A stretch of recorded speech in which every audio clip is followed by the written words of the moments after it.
And one, two, three, we are live.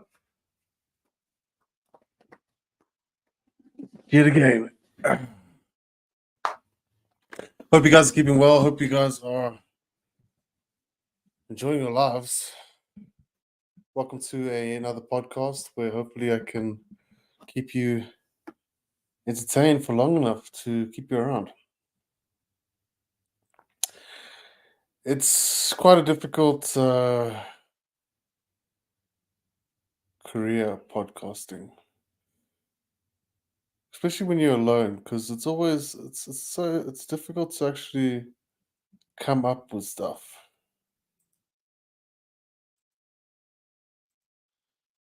You know. So anyway, let's do this. To my one viewer, how are you? I hope you're keeping well. Thank you very much. I need to be streaming a lot more lately. I've just been so busy. I beat schizophrenia, which is good. Not only is it good, it it's a win. Gave me a very interesting perspective on the DMT, pineal gland, dreams, lucid living, lucid dreams. Got a message here from Lee Bryan. Hey Jesse, straight to you, buddy. Grateful. Thanks, man. So yeah, where do we begin? Schizophrenia. Phew. It's a real disease. That's one thing people first need to understand. The title of this video is Are We Anything More Than Human? I think that's a very good title. That's something that's been on my mind for quite a long time. Always been wondering that. By the way, I just need to check something. Is my microphone actually working? Integrated camera. Great. Audio default microphone. Testing 1, 2. Testing 1, 2. Great. I think that's the right microphone. Yeah, it is. Okay, cool. What a journey, guys. What a journey. This is the problem. I want to stream about stuff, but I have absolutely no idea what to speak about. My mind feels frozen. Working. Thank you very much, Lee. By me. Bernie. Lee Byrne. Okay, so what I'm going to do is I'm going to post a little link here for anyone who wants to actually join. It's so much easier when we got different people speaking about it. But there is a link right over there if you do want to join this podcast. And we can ask each other some questions, actually. Speak about some stuff. There's a couple of things in my mind that I want to speak about. I want to speak about what it means to be human, what it is to be human, and what is the potentiality and possibility that we can be more than we are, more than we think we can become. And there's a lot of reason to actually see things that way, especially if you do a lot of research into psychic activity, psychic phenomenon, precognition. These are things that are well documented and well recorded, not just recently, but for years, for hundreds of years, all the way going down into the Bible. I mean, the Bible itself is a book of prophecy and a book of visions from God and visions of a future and our future. And funnily enough, guys, the Bible, let's see if we can do something over here, has so many prophecies to date that have actually come true. I don't want to get into too much of a religious conversation, but I think the Bible is an excellent reference that cannot be overlooked when looking at the history of humanity and the nature of reality, particularly asking one of the most poised and important questions, which is what actually happens after death. Now, if we look over here, what we'll begin to see, there's a couple things I want to do. Let's just share the screen. I can share the screen. Uh, entire screen. Let's do that. Let's share the entire screen. So let's have a little look-see doodle over here. It's got a lot of tabs open. I've been programming, which is so difficult. But let's see the first thing over here. How many Bible prophecies? I've been doing a lot of research into the Bible, into Jesus. Yeah, it says the Bible contains approximately 2,500 prophecies, about 2,000 which have already been fulfilled to the letter. Here are some examples of fulfilled prophecies in the Old Testament. The promise of a Savior, Genesis 3:15. In the first book, in the 66 books of the Bible, a Savior, a Messiah was promised. The Exodus from Egypt, it was predicted before it actually happened. And the capture of Jerusalem by Nebuchadnezzar, this was predicted in absolutely great detail.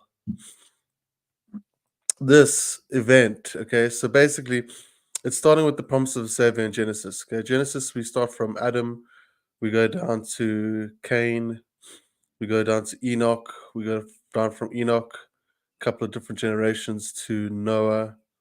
From Noah, we get to Abraham. From Abraham, we get to Moses, or we get from Isaac to Jacob to Moses. And from Moses, we get to King Saul and then King David. And we get to where King Saul, I believe it was Samuel, actually created the Jewish empire, created a kingdom. For the first time ever, people who were slaves all of a sudden had their own kingdom, which is quite a crazy story. And depending on how you feel about religion, there's a couple things I need to do here. Depending on how you feel about religion, I can tell you this much. Uh, the Bible is probably the greatest book ever, story ever told. And there's a couple reasons for that. You know, I heard it before, but I never really realized what exactly it meant until I actually started reading the Bible. You know, most people who are religious haven't actually read the Bible, which is crazy because when you read the Bible, it's a whole different story.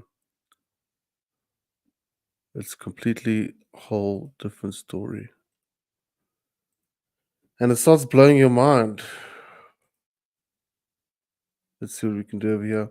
By the way, if you haven't done it already, please follow me on Patreon.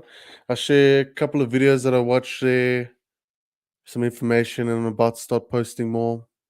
This is a place where you can keep up with feed and interesting videos and things that come across that I share with you.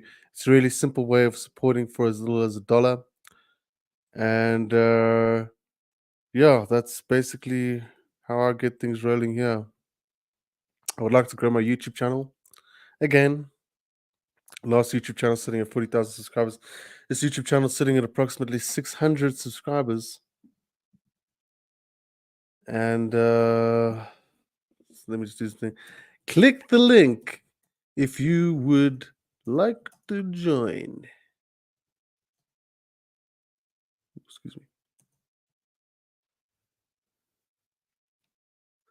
The live stream to talk to me on air.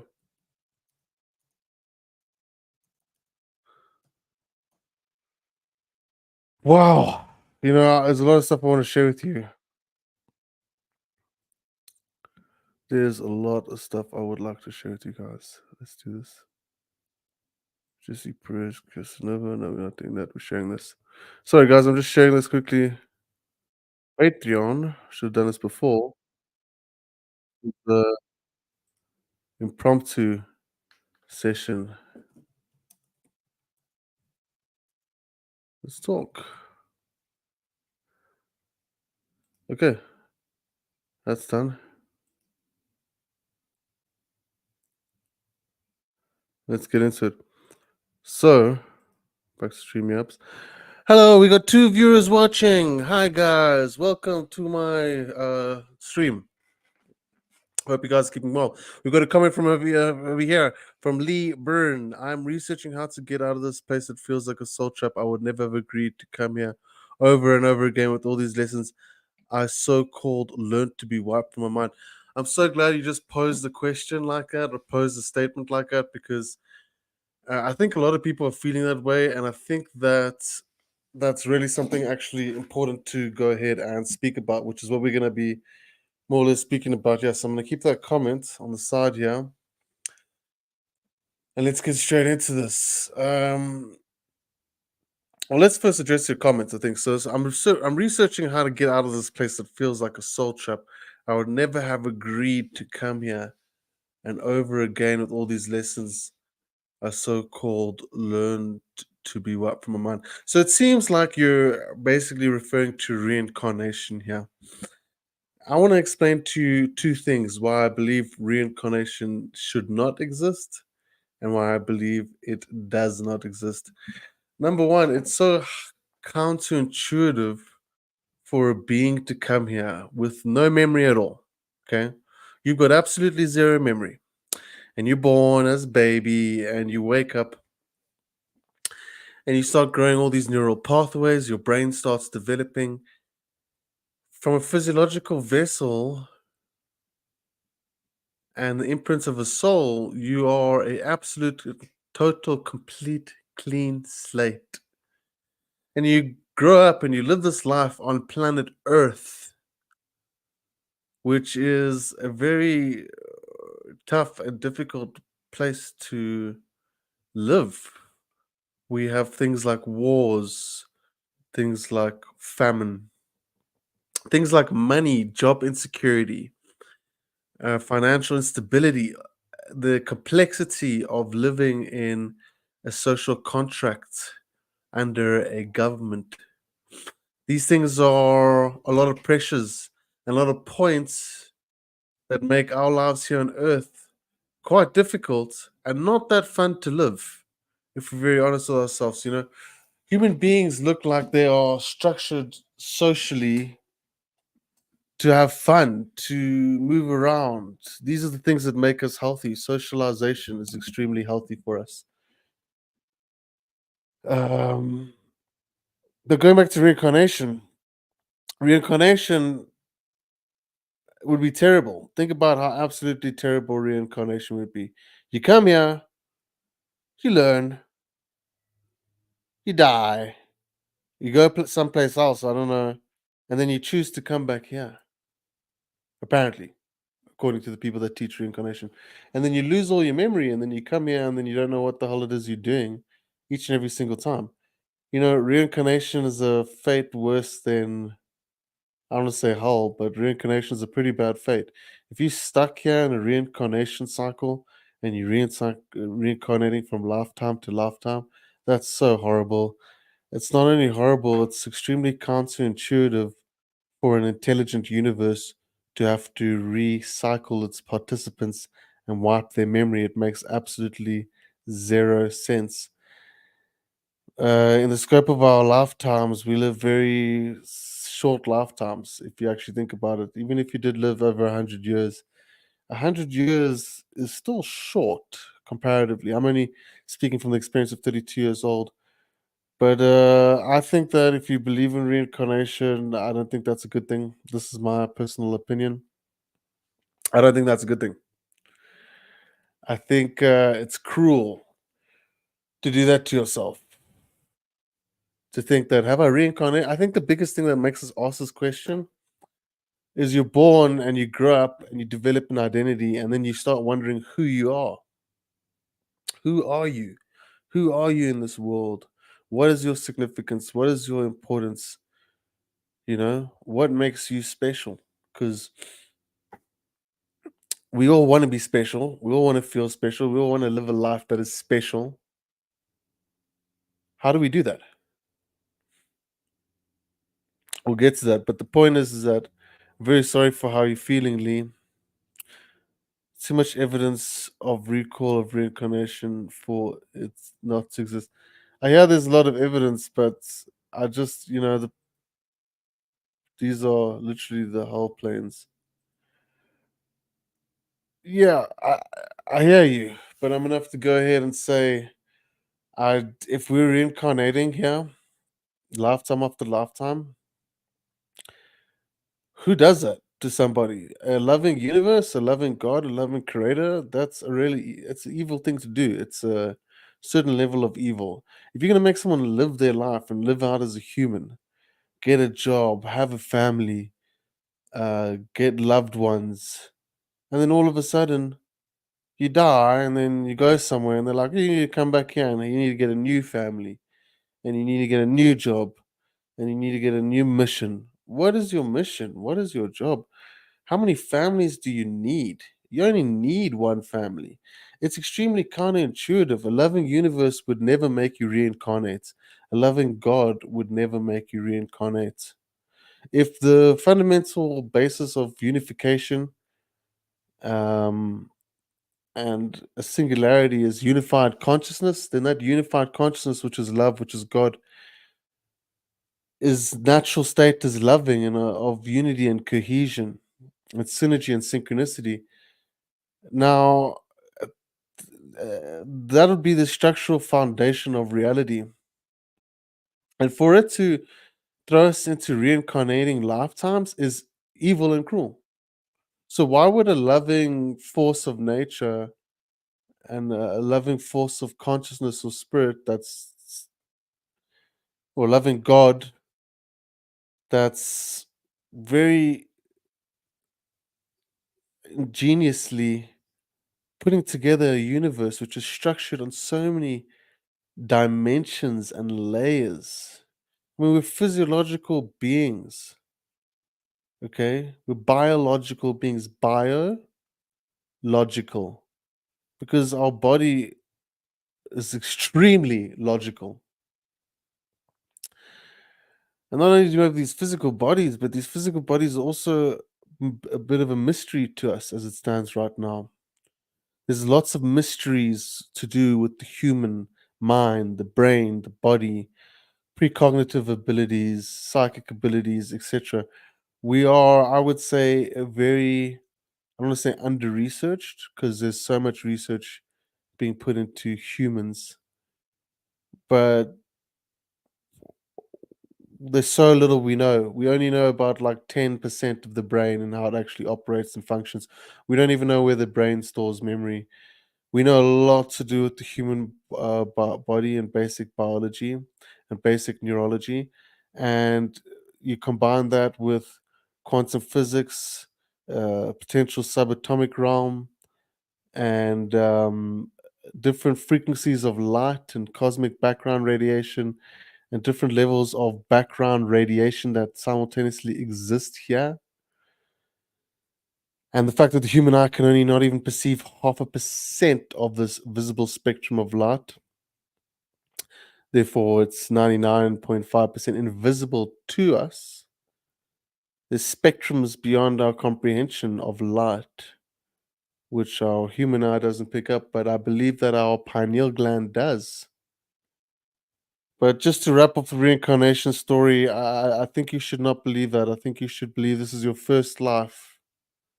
I think the moment you believe that, no matter what you've seen, no matter what you're hearing, you're gonna get a good sense of relief.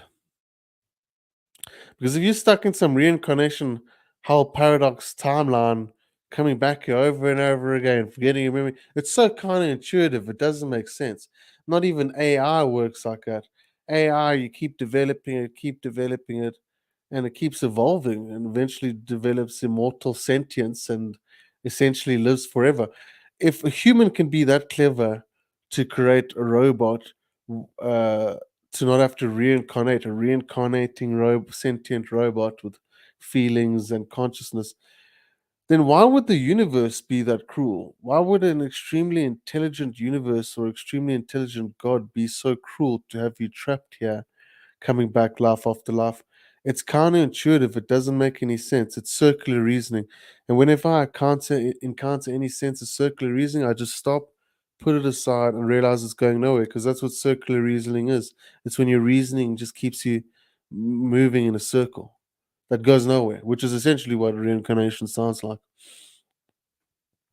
So I'm going to go ahead and say that the universe is intelligent enough to have created unique individuals with their first life.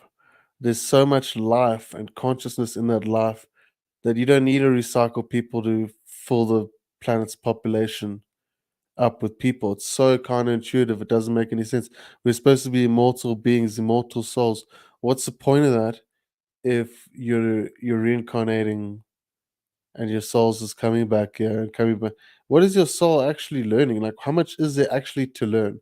Like, you have to learn relationship dynamics, forgiveness, love, patience. How many lifetimes do you need in order to learn all that stuff, you know? So, the argument of reincarnation doesn't hold up. The argument says that we come here to learn, progress, evolve, and develop as a soul. And then if we get it wrong, we come here to do it again. That sounds like high school, because you go into high school, and if you every grade you pass, and you pass the grade and you pass the grade, and then there's that final grade. And if you don't pass, what do? They tell you, oh, you got to come back and you got to start high school from all over again. You got to start it from the beginning, and you got to learn all the stuff that you just basically learned, and you need to come back here and do it again. No, usually if you can't pass the last year, then you can either try to pass it again or leave high school. And yet, even when someone leaves high school, life does not stop. It continues. Some people even prosper after having left high school. So, if we're in some sort of school, as this reincarnation theory suggests, then why are we having to repeat the whole school over and over again? How many lifetimes do you need to learn to just be a good person? How many lifetimes do you need to learn to just take it easy, to relax, to find out how to be happy? Look, a lot of this stuff's more easier said than done.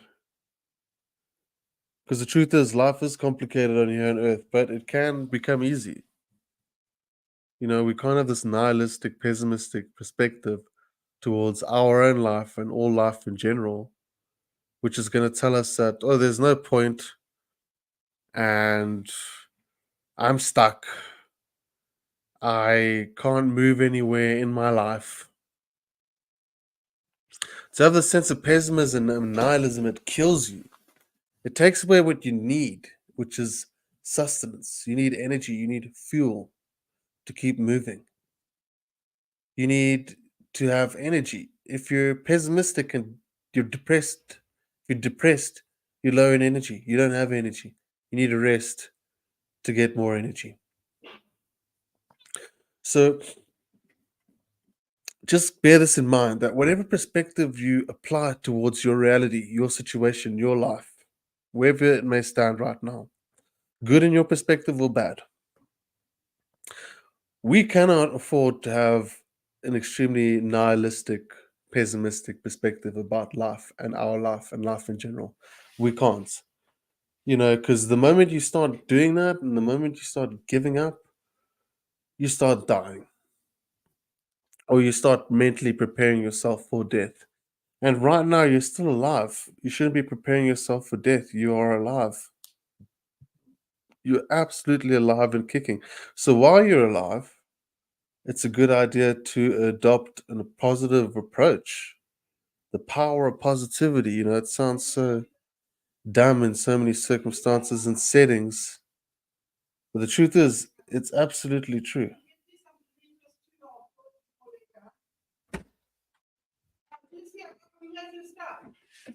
Okay, just one second. What's up?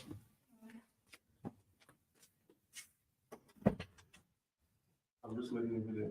Oh, sorry. I interrupted.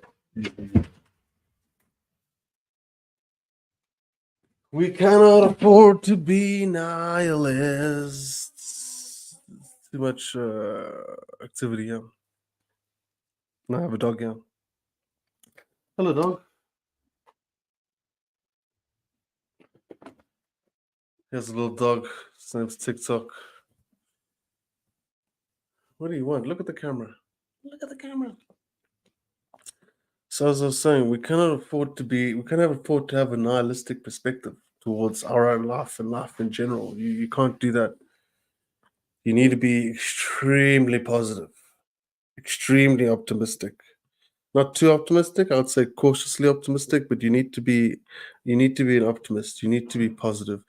If you don't think along these lines of optimism and positivity, then you're limiting your scope for inspiration. And we need inspiration. We need every single little bit of inspiration we can get our hands on. So that's very distracting. You need inspiration. If you want to live, you need juice. You need fuel. Your mind needs fuel. Your body needs fuel. Your mind needs fuel. We need sustenance, is what we need. We need energy. And how do you get this energy? You get it from your mind. Your mind's determines your energy, man. It determines your body's energy, determines your psychological energy. If your mind is gonna give up, then your body gives up, your life gives up, everything gives up. So our minds are like in charge of how much energy we feel, whether we feel down or up.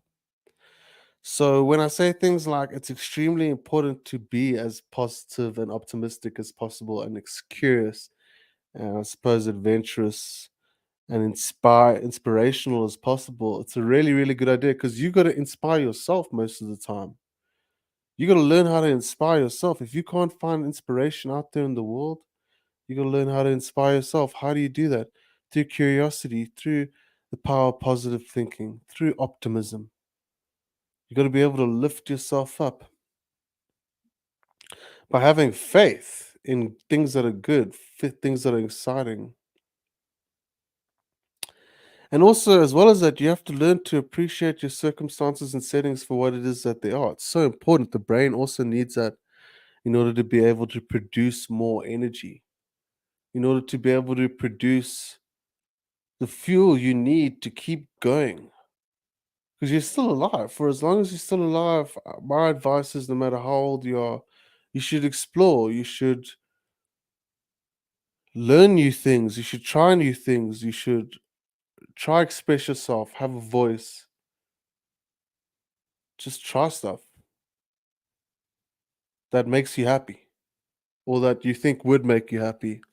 Because, you know, prospectively, life's pretty short here. I mean, take 1,000 years, take 2,000 years, look how much has happened in history and civilization in 2,000 years. And 1,000 years is 100 lifetimes. Respectively, 100. No, not 100 lifetimes. 100 years is 10 lifetimes. Just try to get that. I mean, 1,000 years is about 10 lifetimes, 10 100-year lifetimes. So let's say, so our life is actually relatively short in our human corporeal form. It's pretty short. But we're here now. We got here. We don't know how we got here. We got here. Some say God put us here. I would like to think that. Or we're just born into existence. Either way, we're here. We're here now. And reincarnation plagued my mind. It killed my mind. It destroyed my mind because I thought to myself, what it's this whole idea of I have to do something right in order to be able to continue to keep existing. I mean, that's crazy thought, dude. That's a pretty evil thought. You have to accomplish certain things in order to feel good about your eligibility to continue existing. So, I got rid of that and I realized this is my first life. And this is my first life, your first life. And because it's our first life, we got to make the most of it. Sometimes it's not easy to do that. It's really difficult to do that because of the stuff we go through. We go through shit. That's the nature of being human. here on earth as it stands right now. We go through stuff. It's boring, it's mundane, it's repetitive. We feel stuck. We don't know where to move. We want some action, adventure, journey in our life, companionship. These are all things that the human soul seeks, the human soul desires. And ultimately, the greatest solution is being able to solve that problem. Like you say this now, you're researching how to get out of this place. That feels like a soul trap. I would never have agreed to come here over and over again with all these lessons.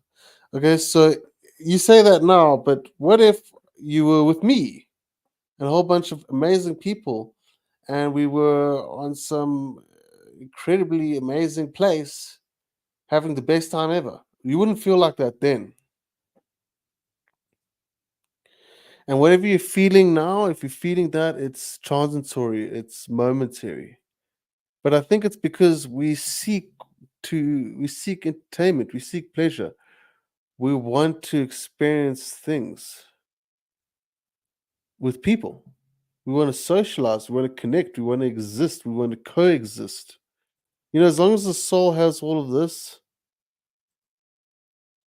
then you'll feel pretty happy to be here on earth. But sometimes it's not like that. Sometimes it's very different. Oh, damn, the microphone fell. Sometimes it's very different to that. We don't have that all the time. And after what we've been through from 2020, society has changed quite a bit. People have changed quite a bit. Reality has changed quite a bit. But at the same time, things are very much still the same. I don't want to go too into it, but hopefully what I'm saying can help you, because I know what that feels like. To feel like you're trapped. To feel like you don't choose this. To feel like things could be better. To feel that lack of motivation. I think everyone's feeling that. I don't think you're alone in what you're feeling. That's a very important thing to know and bear in mind. Is that you're not the only one who feels that. I think many people are feeling that right now. Hey Julie, nice to see you back at the work. Nice to see you, Julie. Hope you're keeping well. So yeah, we go through feelings, we go through emotions, we go through all sorts of things. And it's not always gonna be how we like it or how we want it, but the differentiating factor in all of this is you. It's your ability to keep steam, to keep energy, to accrue energy, to keep going, to pump yourself up, to inspire yourself. Very happy to have you here, Julie. Hope you're keeping well. That's a cute little picture. Is that your ferret? So that's what I've got to say. Okay. Your mind is a battery and it produces energy.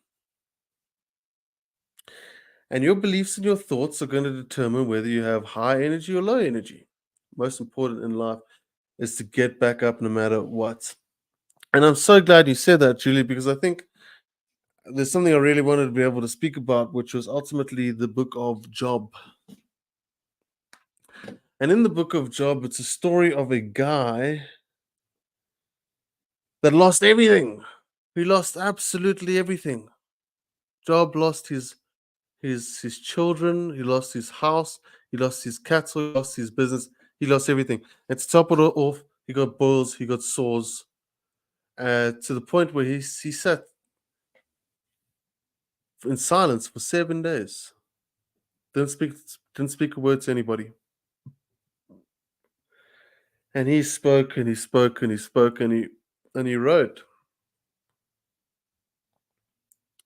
And he spoke and he spoke and he spoke about God, about life, about why all of this stuff may have happened. He didn't do anything wrong. He didn't do anything wrong. Why is this happening to me? Why have I just lost my family? Why have I just lost my house? Why have I just lost all my cattle? which was ultimately my business, my wealth, my source of income. Okay. Now, from a high level perspective, what that story says to me is that Job ended up, through his experience, leaving so much wisdom with us just within that book alone. And this is from a man who's lost everything, including his family, not his wife, though. But he lost his kids, he lost his family, he lost his house, he lost all his livestock, he lost his income,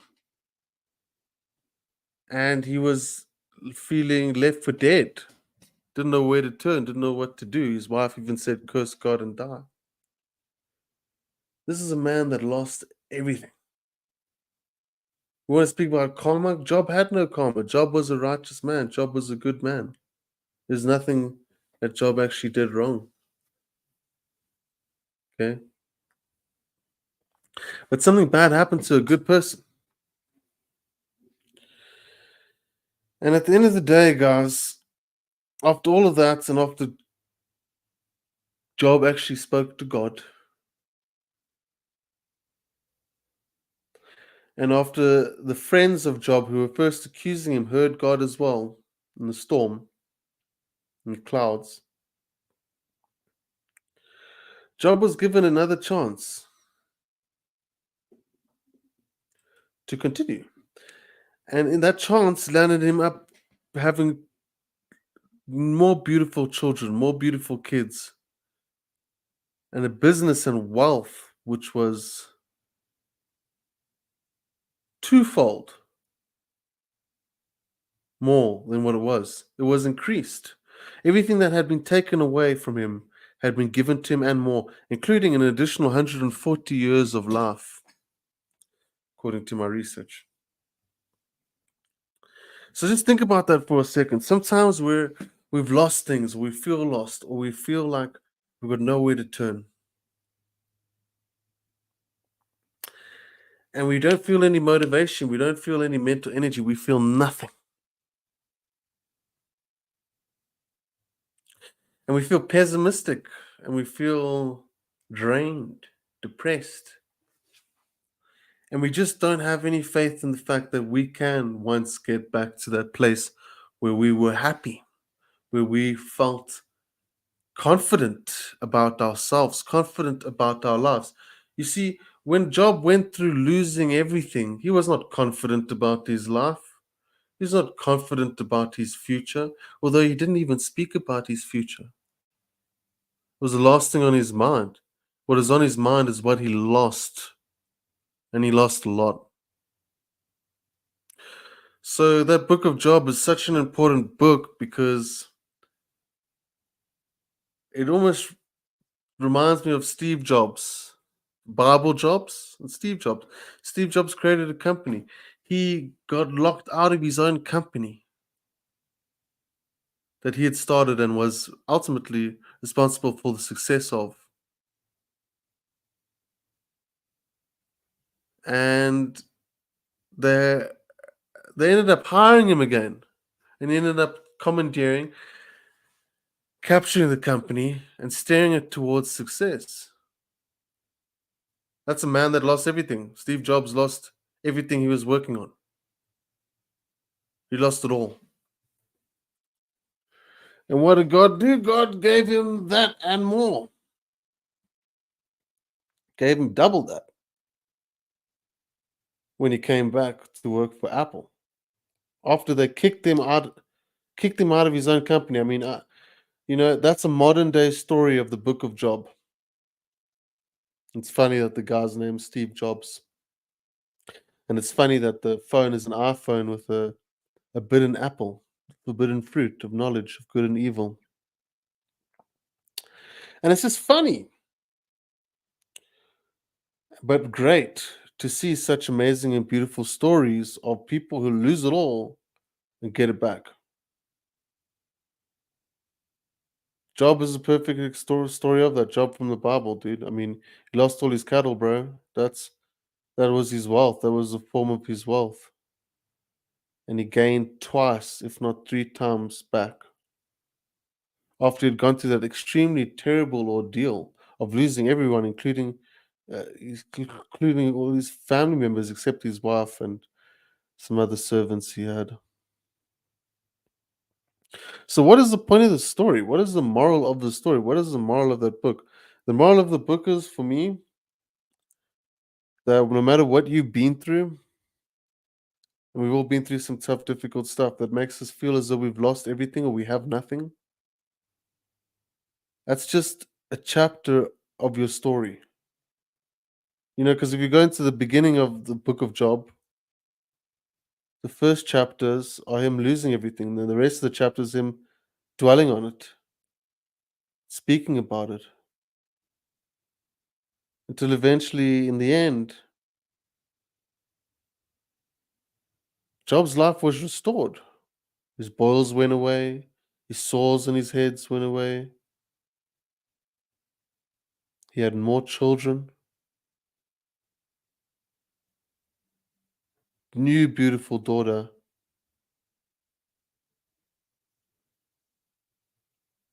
and twice as much livestock and wealth as before, as well as 140 years of life from that point onwards.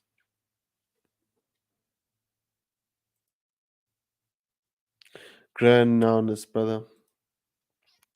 You have to lose everything to gain it all back. So Job walked away with an immense amount of wisdom. He also walked away with having no fear in people, humanity. You can imagine when Job lost everything, he didn't have any confidence. He didn't have a lack of fear. He had the opposite. Lose the lust and desire for material wealth to enrich the love and spirit and God as your foundation, then you shall receive all the blessings and then some back. I love that. I'm going to keep that comment here on the screen. By the way, if you haven't done it already, please click the subscribe button. I need to grow my YouTube channel.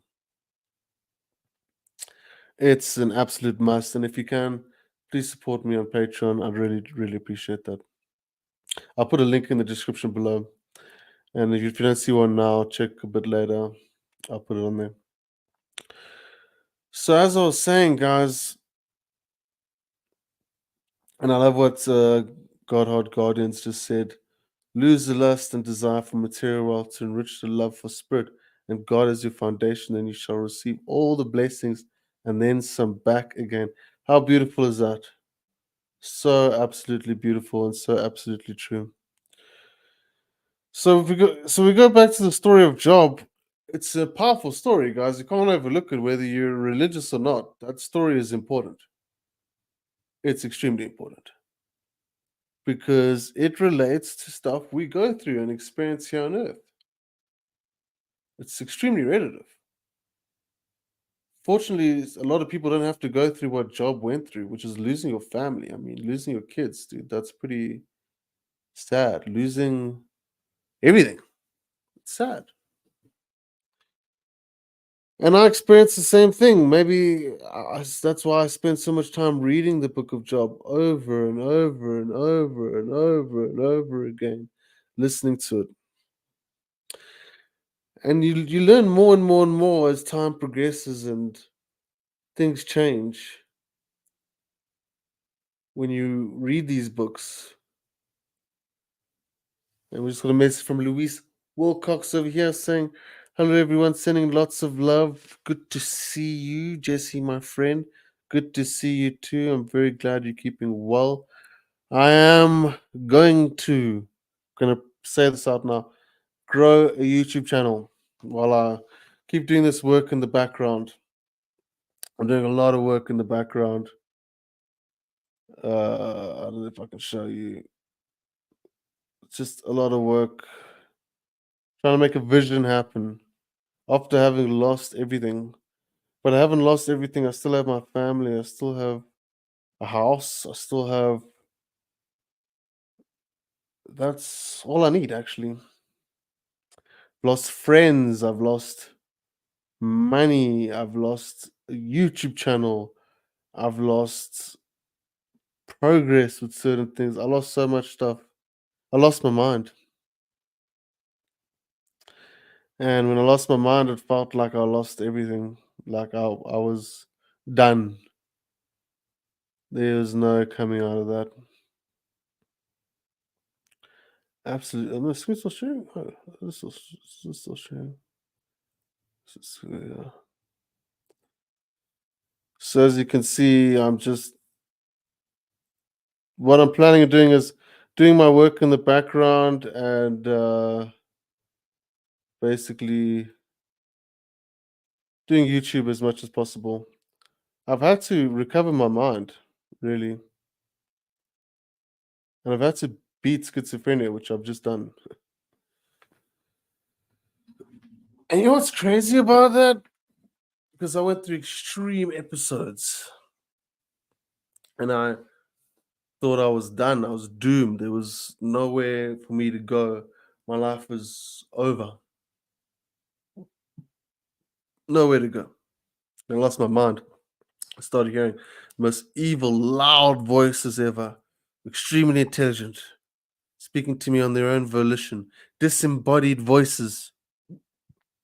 So I'm just adding some dramatic effect because it is extremely dramatic what it is that I went through. And I lost everything, including my own mind. So when I was lost my mind, I was continually going over the book of Job.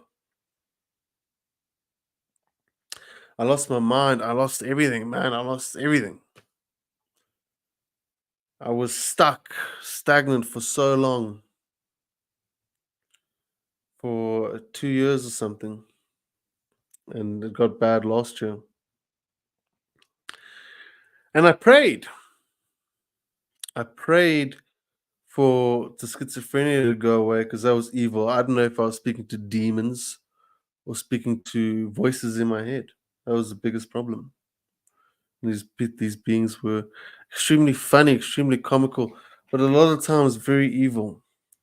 And I lived in a very evil horrorscape reality in my mind for a very long time where I was in a constant state of adrenaline and survival and being ready for anything that may take place and ready to die ultimately and ready for some extremely hectic stuff to take place. I had a combatant mind. I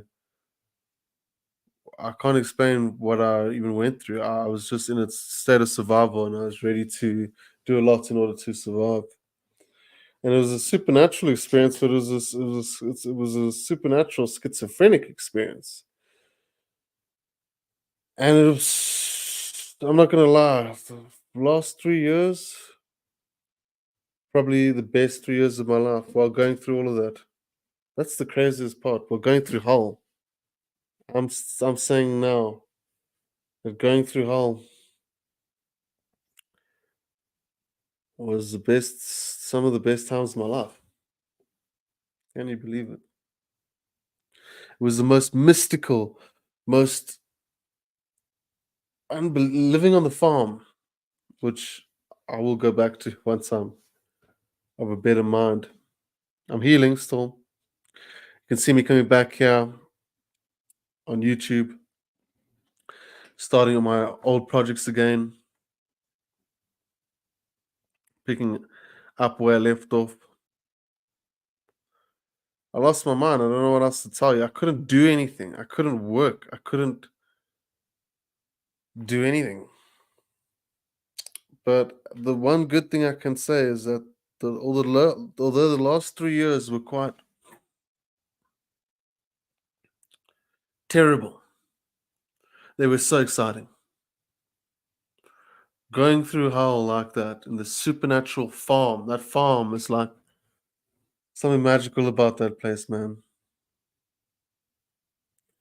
There's something magical about that place. Now I've decided to leave my house and stay with my parents for a bit. Because it gets quite lonely there while you're out alone on the farm. I didn't have any. This is lonely.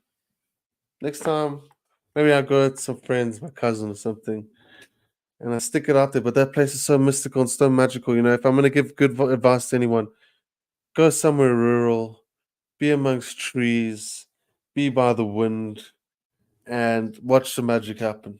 Okay, because the last 3 years were mental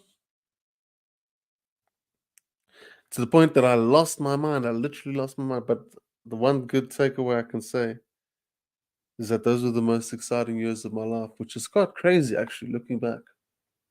Makes me want to go back there. But I can't do that right now because I've just started to get my life structured and my mind started healing. Not hearing any voices. I am, however, looking forward to seeing more visions. A lot of the visions you can just write off as visual hallucinations, but it became quite mystical, the stuff I was seeing. So complex and advanced.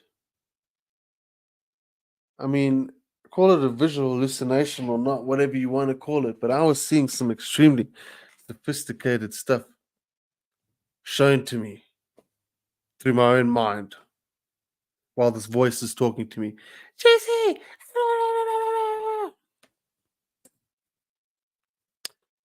And I saw some unbelievable stuff.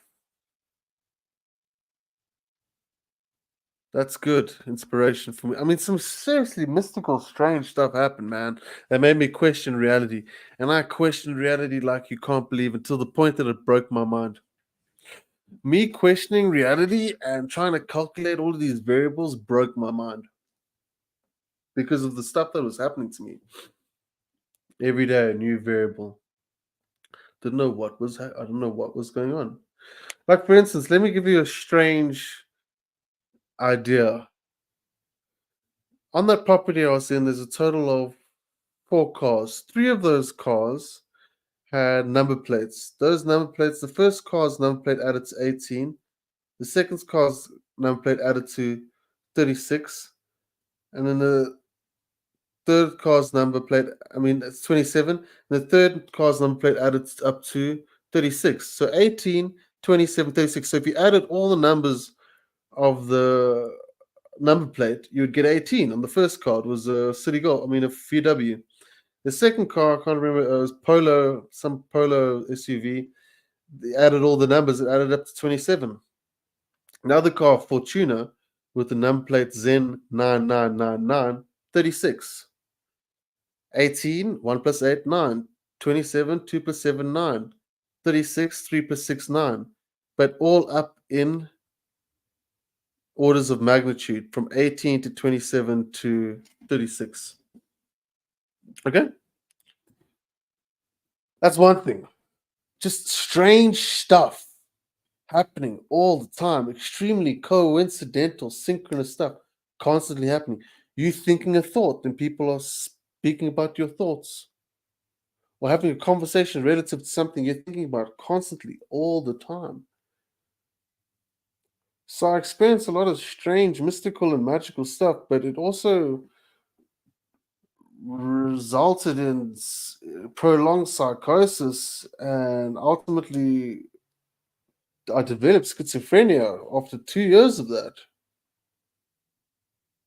And then it got so scary because I don't know who I was speaking to.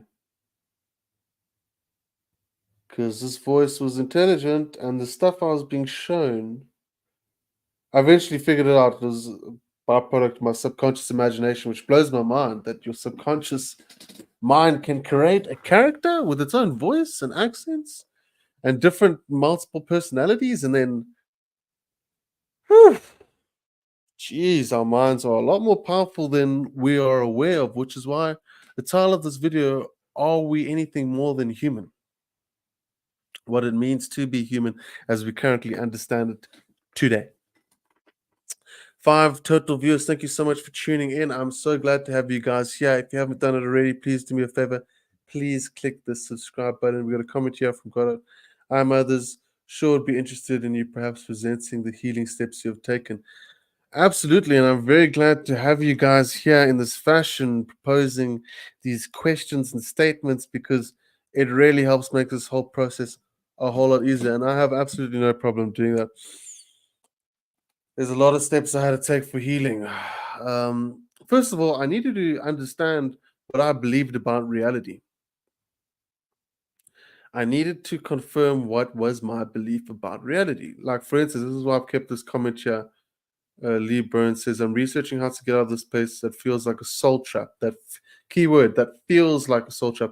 I would never have agreed to come here over again. All this. So this is the problem I was facing, which was who am I? How have I landed up here? And what is this? Have I reincarnated? I had all these spiritual. I needed to find out what I believed. Because clearly, whatever I was believing was causing problems in my mind, something I've termed I see. By the way, if you want to join this live stream, there's a live stream link over here. You can actually talk to me. But I was having something I term IC, which is ideological conflict. Your brain can fracture, your mind can fracture if your ideologies are polarized within your own mind. When I say that, what I mean is you can have a ideology that you love God and you're going to heaven, and the other ideology says that you love God and you're going to hell, or hell exists, and or a loving God and eternal damnation.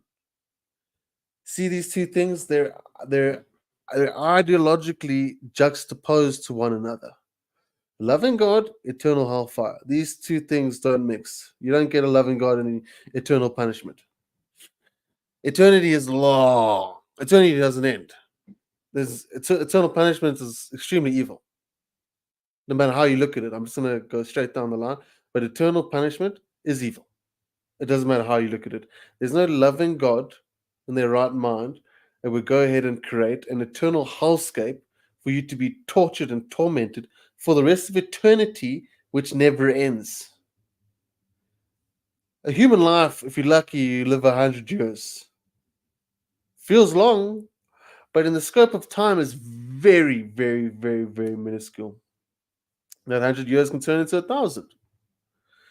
2,000 years ago, there was entire civilizations with their own languages, their own clothing, their own technology, their own traditions, their own architecture.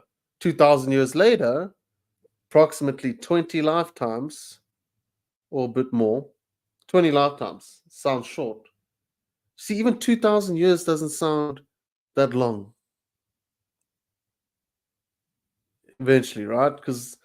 But it is long. 2,000 years is a lot of time. Okay, especially if you're trapped in hell. One day, like, go sit in an oven and put the heat on to 200 degrees Celsius, and then go put your hand in it. 2 seconds of putting your hand there is too long. I've got a better idea. Go out on a hot day and go touch a piece of wood that's been in the sunlight the whole day, and it's extremely hot. A couple of seconds of touching that hot wood is too long.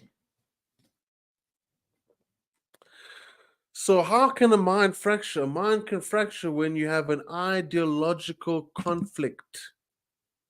When you've got two ideological things in your own belief system which are fighting each other and constantly got you running on circular reasoning, running on a razor's edge, trying to find a solution in your own mind, trying to find a solution in your own thinking to resolve this ideological conflict. If this ideological conflict goes on for too long, it can fracture your mind and create multiple personality disorders. It can, especially if the byproduct of that ideological conflict is extreme stress. Extreme stress results in psychosis. Extreme paranoia results in psychosis. Psychosis is when your mind is whacked out, dude, on thoughts, on thinking, on less sleep. And your mind is so totally hyperactive that you need a sedative to calm you down. You need one of these bad girls right here. Sedative. If you ever get psychosis, you have a sedative. You need to calm down. That's how you heal. You need to calm down. You want to know how you heal? You need to calm down. You need to calm down long enough for these ideological differences within your own mind to be resolved. So one of the healing steps I've taken is figuring out what I believe. Because if you don't know what if what you believe in is causing conflict in your own mind, you have something called ideological conflict, and it's going to get in the way of your mind, and it's going to keep you in a loop of circular reasoning. Circular reasoning is when your reasoning just keeps landing you up to the same core reason. It's going nowhere. Throw it out of the way. Get rid of circular reasoning. You don't need it. So how did I heal my mind? I had to think about everything. I thought about my whole life. I thought about everything. I thought about life after death. I thought about life here. I thought about life now. I thought about my life, lives of others, my family's lives, my future, and the nature of reality. And I had to consolidate all of these ideas to a way that is ideologically sound and not causing conflict with inside of myself. One of the things that caused me so much fear was being punished. And the Bible says it so perfectly. It says that a fear of punishment is not from God, but a fear of punishment is casted out through perfect love. Fear is fear of punishment and is perfected and casted out in perfect love. So the Bible is an unbelievably amazing book, but there are parts of it that contradict each other to a certain degree, because there's parts the Bible doesn't only contradict itself, it supports itself in the many of the things that have been said. Like what I've just said now is that what it says in the Bible, perfect love casts out fear. Fear is fear of punishment. Perfect love casts out fear. Fear is a fear of punishment. Unbelievable statement written in the Bible. Because that's what we are. We are humans who are constantly afraid of being punished, whether it's by our parents, our loved ones, our friends, our lovers, our government, or God. We are afraid of being punished. That's why we're always on a continual anxious overdrive. We're afraid of being punished, whether it's punished within our life, things going well or things going bad. We're scared that if we do the wrong step, this whole reincarnation idea, if we do something wrong, we got to come back here, start again. Magically, you start at high school again. Indeed, I think cognitive dissonance is a byproduct of ideological differences. And if you have strong enough ideological differences, then you can create some extreme ruptures within your brain, compounded with a lot of stress and anxiety. The key to healing any mental illness is to, number one, be sedated, to calm down. You got to calm down. You got to calm down. And when you calm down, your mind can begin to heal itself again. Your mind's brainwave state is in a better state of ease and neuroplasticity. And, because overthinking certain stuff can cause you to develop a stroke. If your neurons have been wired to fire in a certain way for long enough, your brain will break. And if your brain breaks, you land up with something like a stroke. Schizophrenia. Oh, I wish I had a cigarette.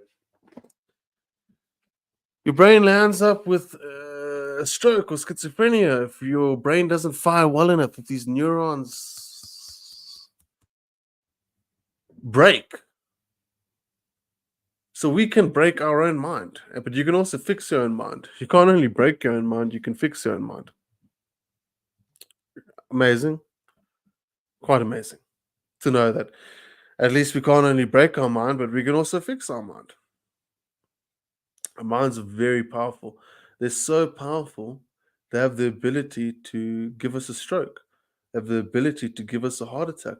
They have the ability to give us schizophrenia.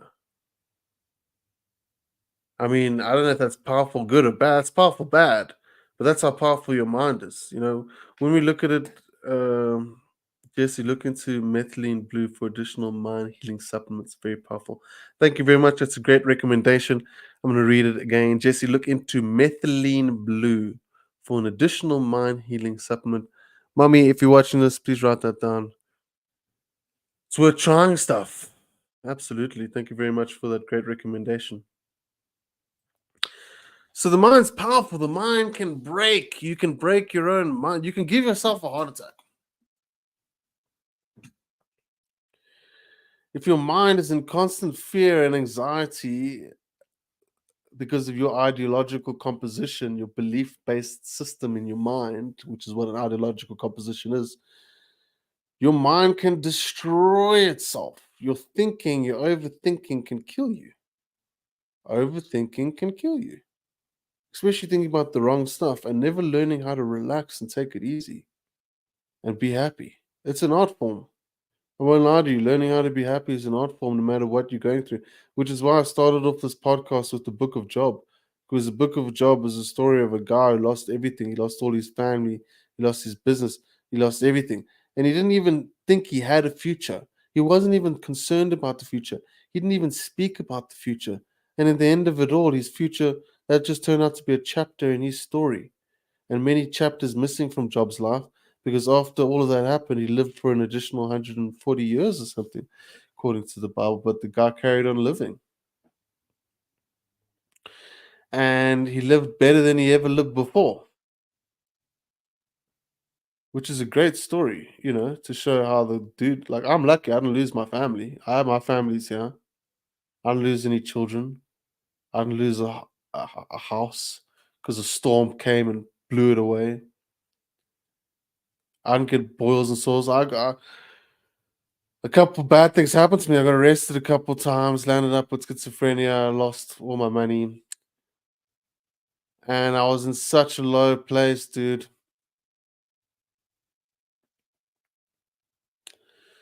Lost my YouTube. I lost everything. And I was in such a low place, dude. And I had to pick myself, and I was stuck in this world of like the spiritual realm, which I felt like I was going into, which is the biggest loss, which is the most saddening loss.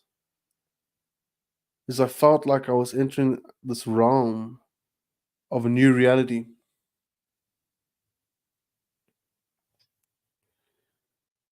Which I'm still entering now, but the point is that when you get beaten to a pulp and you've got nothing left in you, dude, it can get pretty dark. I'm not gonna lie, it can get pretty dark and it can get pretty ugly. But hey, these are some of the things we need to speak about. You don't hear people tell you about the ugly, dark stuff, They only tell you about the good stuff, which gives us a weird frame of reference within regards to life and our life and everyone's life, man. Nobody tells you about the bad, horrific stuff, about the down times. They should tell you about the down times. I think if more people spoke about their life, for instance, let's just do this in the comment section over here. Okay. So for the viewers that are watching now, has there ever been in a moment in your life where you felt like you lost everything or you lost a lot and you're stuck and you're afraid and you're stagnant for so long and all of a sudden your begins to change again and gets even better than before? If that's happened to you, please do myself a favor and the audience a favor of telling us how you've come through such tough times and what was the results of doing that. It's very important for people to be able to speak about these things. Most people don't speak about it. So if you can, go ahead, put it in the comment section. Have you gone through really tough times where you felt like you lost everything and you had to go through a healing period and somehow figure out how to get your life back on top, how to get everything back? These are really important discussions for people to have because life is not exactly a straight line. Adversity is a propellant. It's adversity is gas, is gas money. And we're all on a destination going from A to B. Some people's B is just further away from other people's A's. Some people's A's are further away from other people's B's. You're still going in the direction of your own life, your own destiny. But adversity is a propellant. It propels us somehow. It pushes us forward in times where we don't even think we can go forward.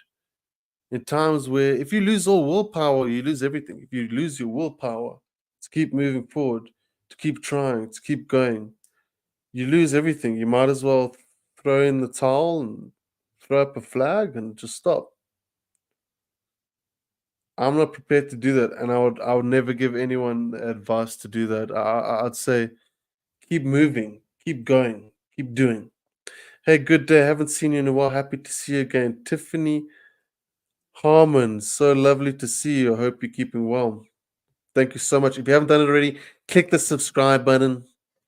Very important that people subscribe. I need to grow my YouTube channel so that I can keep pushing and find out this next chapter in Job's life. Okay, I am Job. You are Job. We are all Job. That's why that story is so amazing. We are all Job. Okay, we're all Job. And when you lose stuff, you get it back.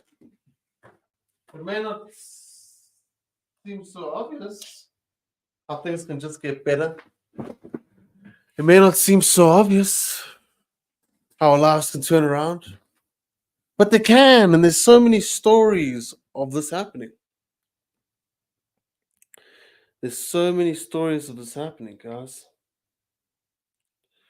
Tiffany Harmon, I hope to see you around. Please stick around. I'm going to be streaming a lot more. So stick around. And yeah. Stick around. So you can't give up. It's so easy to want to give up. It's so easy to want to give up. But we just should not give up. We have to keep believing and we have to keep going forward. That's why the story of Jesus is so remarkable. This is a man who spoke about belief, a man who spoke about how if your belief was strong enough, you could move mountains. The faith the size of a mustard seed. This is a man who was heavy on belief, faith. This is a man that had a will to live. His will to live was so powerful that after they killed him, 3 days later, he was back. God didn't even die. The guy believed so much that he turned water into wine. He multiplied 3 loaves of bread and 2 fish to feed 5,000 people. These are well documented stories, guys. I'm not even going to get into the historicity of all of this. But when you look into the Bible and the history connected to the Bible and the science behind it, it's overwhelming. Like as I've just researched over here,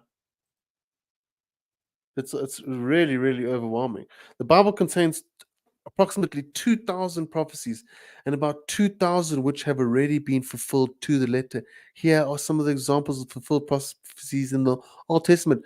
The promise of a Savior in Genesis, thousands of years or 1,000 years before Jesus even came into the picture, he was predicted to come. In the first book of the Bible, the 66 books of the Bible, the Exodus from Egypt. I mean, there's even more prophecies in that. I mean, Abraham was told, an angel told Abraham that he would multiply and his descendants would create a great nation, which they did. And after that, they would go into slavery. Well, before, after. The point is, Abraham was told that his descendants would be bound in slavery for quite a while.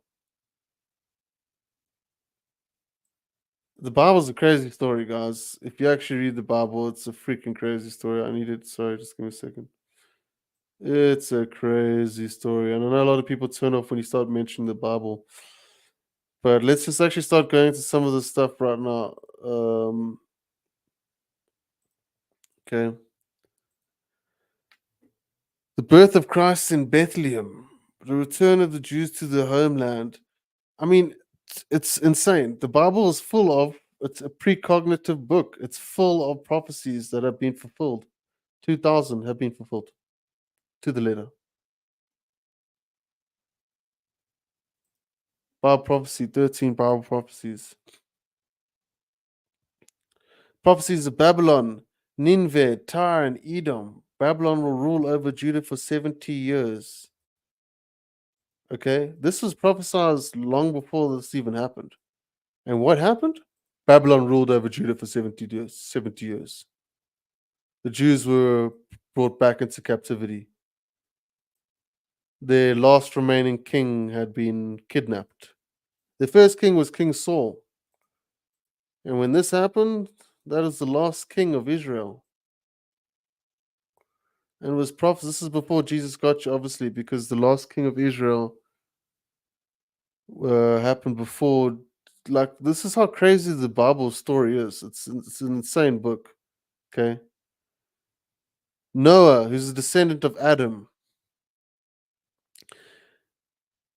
eventually gives birth to Abraham comes along. Abraham is told that his descendants will multiply.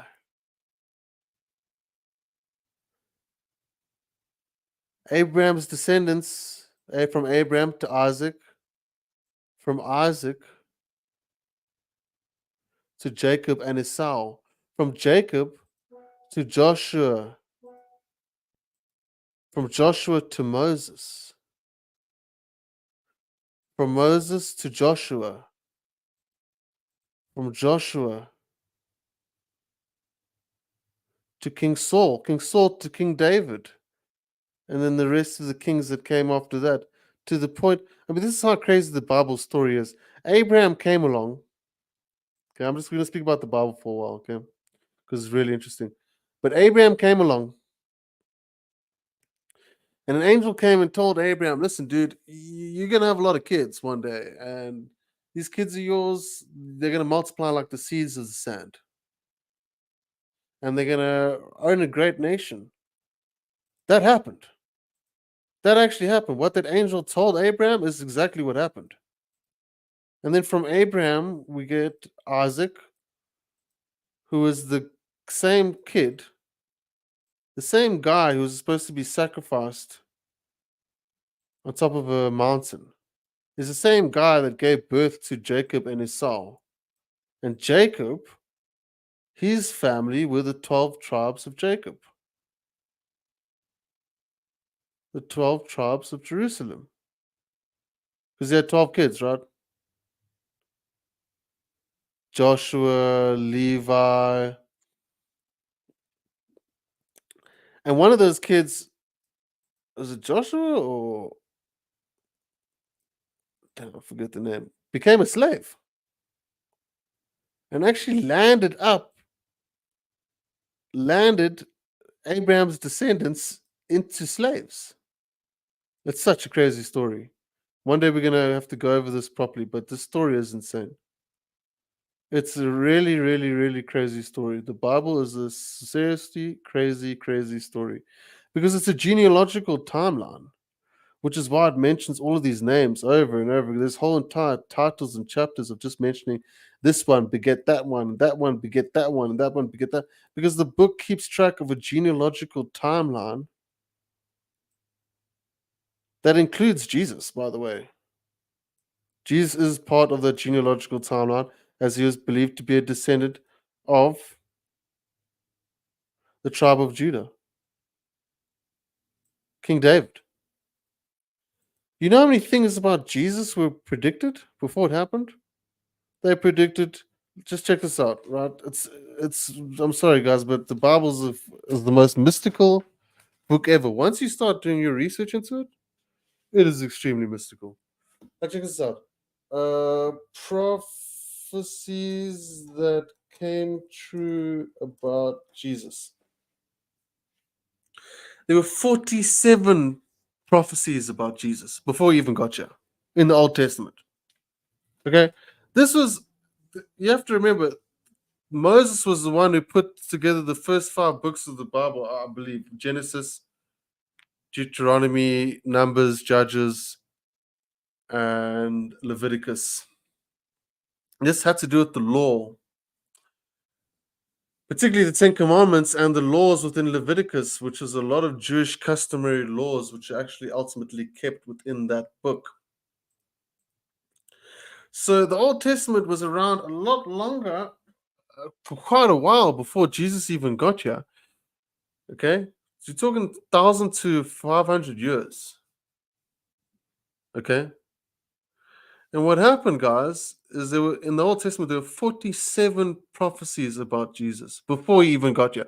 So this book is some sort of future predicting book.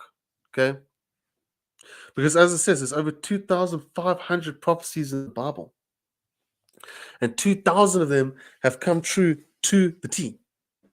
The books of the Old Testament contain many passages about the Messiah. All prophecies Jesus Christ fulfilled. For instance, the crucifixion of Jesus was foretold in Psalm 22, 16, 18, approximately 1,000 years before Christ was born, long before this method of execution was even practiced.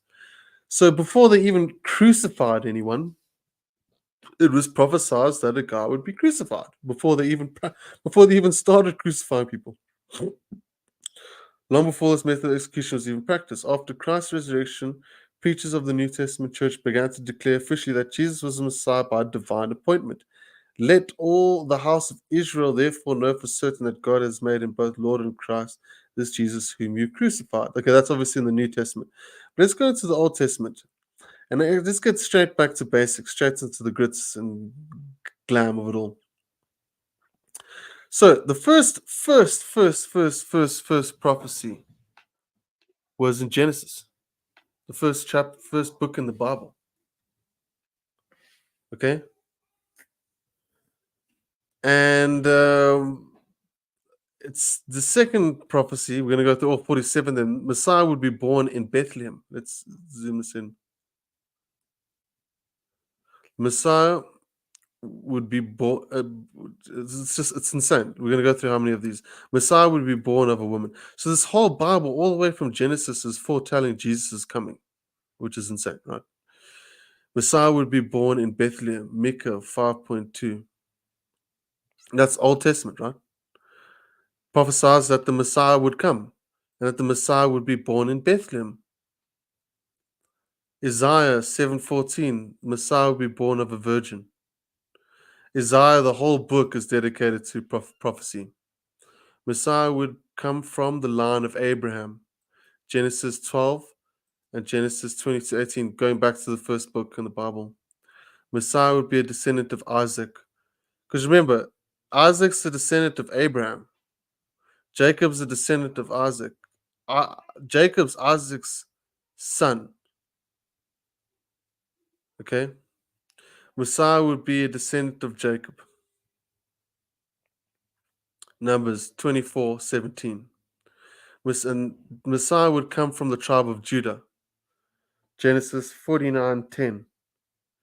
Messiah would be heir to King David's throne. Samuel 7:12-13 to Isaiah 9.7. Messiah's throne will be anointed and eternal. Psalm and Daniel, book of Daniel. Daniel was a very, very prophetic man. All about prophecy. Messiah would be, and by the way, 30% of the Bible is actually prophecy. Messiah would be called Emmanuel, Isaiah 7:14. Messiah would spend a season in Egypt, Hosea 11:1. A massacre of children would happen at the Messiah's birthplace. This is when King Herod had prophecies from his own diviners and from his own councilmen who told him that someone would be born. So they started killing all the newborn children. Messiah, a messenger would prepare the way for the Messiah, and that's prophesied in the book of Jeremiah. So these prophecies of Jesus, 47 of them, occur throughout the Old Testament. A messenger would prepare the way for Messiah. Isaiah 40. The Messiah would be preceded by a forerunner, Malachi. Messiah would be rejected by his own people. Psalm 69:8, Isaiah 53:3. Messiah would be a prophet. Deuteronomy. In Deuteronomy from Moses, okay? Messiah would be preceded by Elijah, Malachi. Messiah would be declared the Son of God, Psalm 2.7. And can you believe it? King David wrote the book of Psalms, right? He actually wrote it as an act of repentance because what actually happened was he got some guy killed so that he could have his wife. Strange story. Messiah would be called a Nazarene, Isaiah 11. Messiah would bring light to Galilee. Messiah would speak in parables.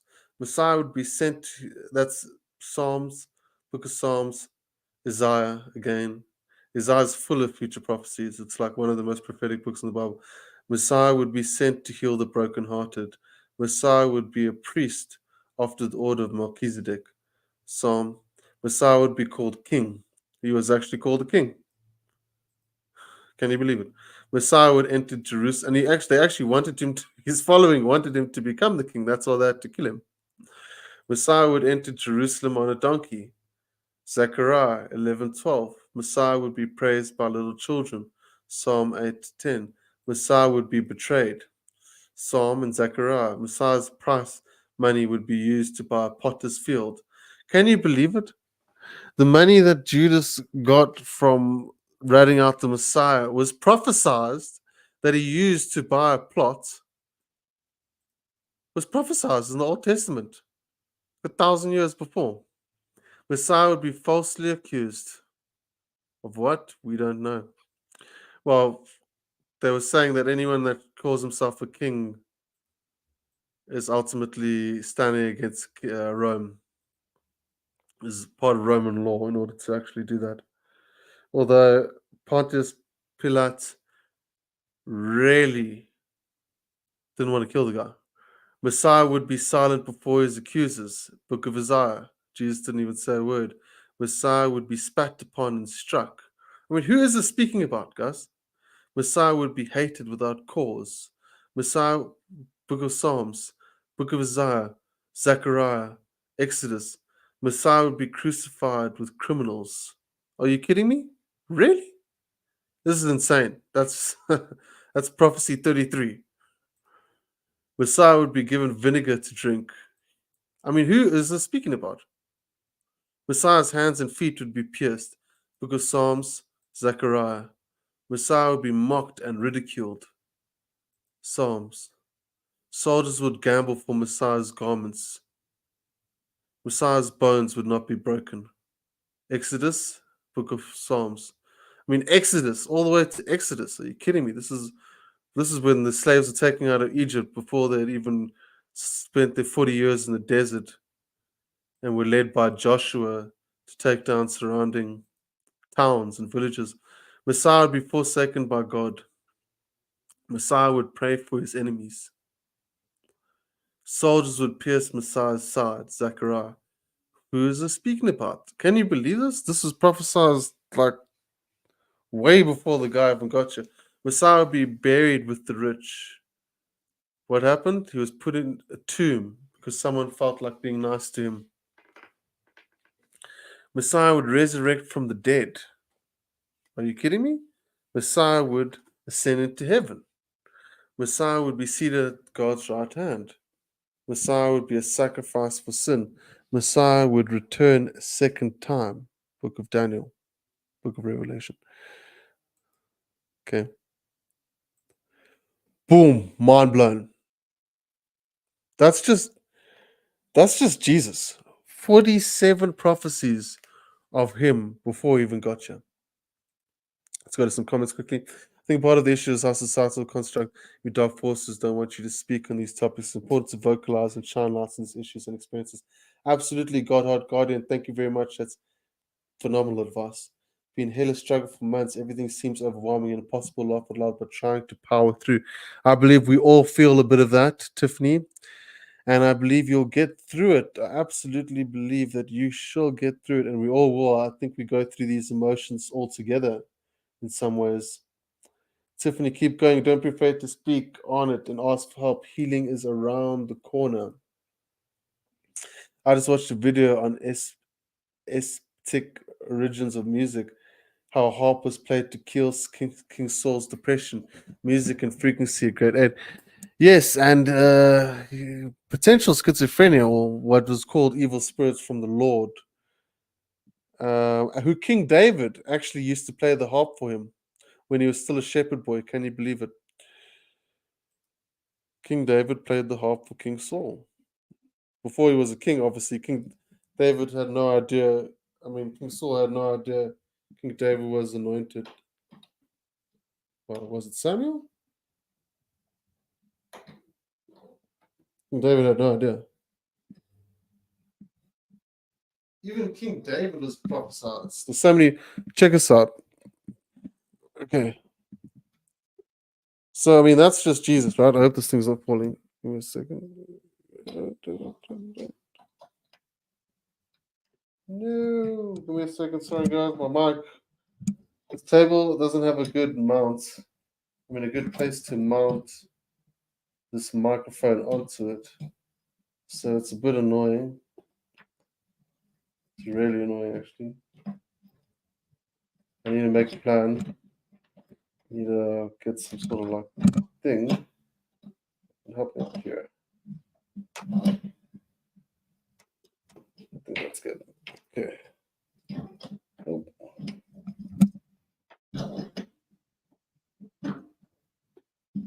There you go.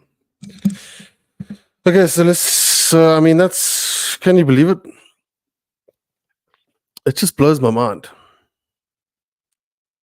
But I've just actually read and gone through 47. It just blows my mind. I don't know what to say. 30% of this book is about what will happen in the future. This book predicted the fact that the Jews would become enslaved again and predicted how long they would be enslaved for 70 years by King Nebuchadnezzar. It even predicted the person who would enslave them. It blows my mind. It predicted it with unbelievable accuracy. In fact, how this book is able to has predicted events with unbelievable accuracy pretty much blows my mind. Let's check this out. So that's 47 Old Testament prophecies, and I'm sure there's more. There's 55. There's a lot more. These are just people who have summarized this and put this together. But ultimately, these prophecies cover his birth, his ministry, his death and resurrection, and his role in the church. The nations will be blessed through Abraham's lineage prophecy. And we can actually read through some of them now. I'll bless those who bless you, and whoever curses you, I will curse, and all peoples on earth will be blessed through you. Fulfillment. And you are hearers of the prophets and the covenant God made with your fathers. He said to Abraham, through your offspring, all peoples on earth will be blessed. When God raised up his servant, he sent him first to you to bless you by turning each of you from your wicked ways. Okay. God's covenant with Isaac's ancestors. Then God said, yes, but your wife Sarah will bear you a son, and you'll call him Isaac. I will establish my covenant with him as an everlasting covenant for his descendants after him. Fulfillment, nor because they are his descendants, they are all Abraham's children. On the contrary, it is through Isaac that your offspring will be reckoned. And that was actually true because Jesus is a descendant of Isaac. Crazy, right? The whole book follows a genealogy of a bloodline throughout the Bible. Your descendants will be like dust of the earth, and you'll spread out to the west and to the east and to the north and the south. All peoples on earth will be blessed through you and your offspring. Very true. Jacob was part of Jesus' genealogy. The son of Jacob, the son of Isaac, the son of Abraham, the son of Terah, the son of Nahor. Right? Jacob is Isaac's son. Jesus is a descendant of Jacob and Isaac. The scepter will come through Judah. The scepter will not depart from Judah, nor the ruler's staff from between his feet, until he to whom it belongs shall come, and the obedience of the nations shall be his. This is also prophesying his coming. Fulfillment. Judah is part of Jesus' genealogy, the son of Aminadab, the son of Ram, the son of Hezron, the son of Perez, the son of Judah. David's offsprings will have an eternal kingdom. When your days are over and you rest with your ancestors, I'll raise up your offspring to succeed you, your own flesh and blood, and I'll establish his kingdom. He is the one who will build a house for my name. I will establish the throne of his kingdom forever. Samuel. This is the genealogy of Jesus, Messiah, son of David, son of Abraham. A virgin will give birth, he'll be called Emmanuel. The Messiah will end up in Egypt. When Israel was a child, I loved him, and out of Egypt I called my son. So he, Josiah, got up, took the child and his mother during the night, and left for Egypt, where he stayed until the death of Herod. And so was fulfilled the Lord had said through the prophet, out of Egypt I called my son. Wow. So when Herod was trying to kill everyone, including Jesus, they actually left to Egypt. Can you believe it? The Christ will be born in Bethlehem. But you, Bethlehem Ephrath, to you are small among clans of Judah. Out of you will come for me one who will be ruler over Israel, whose origins are from old, from ancient times. Wow. It's quite phenomenal and fascinating. This book. Hey Robin, nice to see you. I hope you're keeping well. I mean, it's just mind blowing. It's like you're reading something that's so divine. It's just, I mean, yeah, when you first look into the Bible, you know what your preachers and your pastors tell you, but when you really start to look into this book, when you do your research, when you read it, actually, just start by reading it, and when you start doing your research surrounding the Bible, it blows your mind. It's so much information. I can't vocalize it right now. I can't do it. But it blows your mind. This book is magical. This book is magical. I'm looking for a Bible. I don't have one here with me now, but the Bible is magical. I'm going to come out and say it. How can it not be magical? How can it have 2,000 prophecies that have come true? How could it have prophesied everything in such unbelievable detail? Christ's ministries will destroy the devil's work. I'll put enmity between you and the woman, and between you and the offspring of his. He will crush your head and you will strike his heel. Jesus will have a sinless, blemish-free life and ministry. The animals you choose must be your old males without defect, taken from the sheep and the goats. The Messiah will be humbled in order to serve mankind. Jesus would become the perfect sacrifice. Jesus would preach righteousness to Israel. I proclaim your saving acts in the great assembly. I do not seal my lips, Lord, as you know. So yeah, let's not get too much into the Bible, but we can go for so long. But as I've explained, there's so much stuff that's been predicted in that book. And you can believe in the Bible or not. It's really up to you. I'm not here to convince you to believe in anything. But I do want to inspire you, however, to look into it, to actually read it. It's a mind blowing book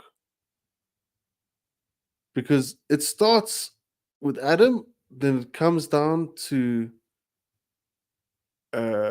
Cain. Cain is the ancestor of Enoch. These are beings that purportedly lived 900 years, 1,000 years. If that is true, then isn't that mind blowing? This is why I asked the question, are we anything more than human? Did people really used to live that long? There's so many mysteries, but this book is just divine because somehow it's managed to predict all of these things.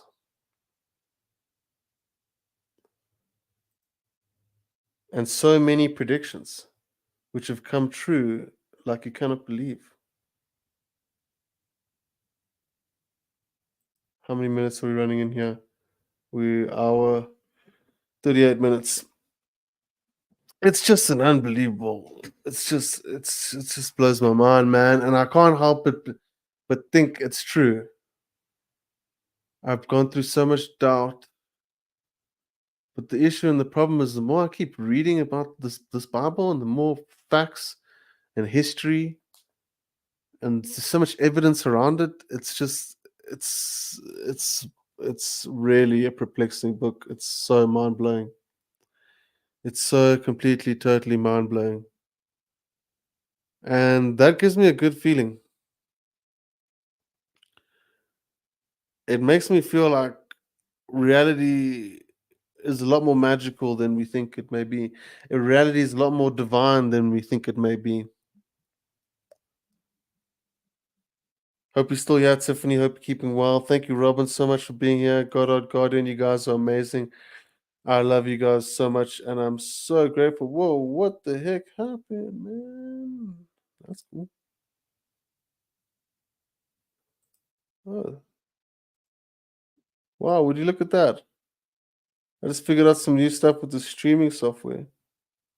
The media slot, dynamic camera grid. Wow, that's cool, man. So, wow, that's really cool. You can say that? Oh, well, that's cool. Okay, yeah. So this is my video. I feel good speaking about this stuff. I'm just really just sharing what's on my mind, man. And I believe we're more than human. That's why I made this video. And I know I've been waffling on quite a lot, but I believe we're more than human. I believe we're capable. I believe I have many of my own experiences to make me believe that. And I believe a book like the Bible gives me every single reason to believe that. I mean, Jesus was teaching us to have faith, us to believe, teaching us that the kingdom of heaven exists within inside of us, teaching us all this unbelievable wisdom that we would never have had if it wasn't for Jesus. I'm going to be very honest with you. If it wasn't for Jesus and Him coming here and His death and resurrection, we wouldn't have this knowledge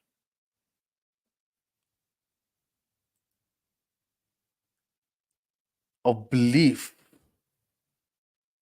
of faith, mind over matter.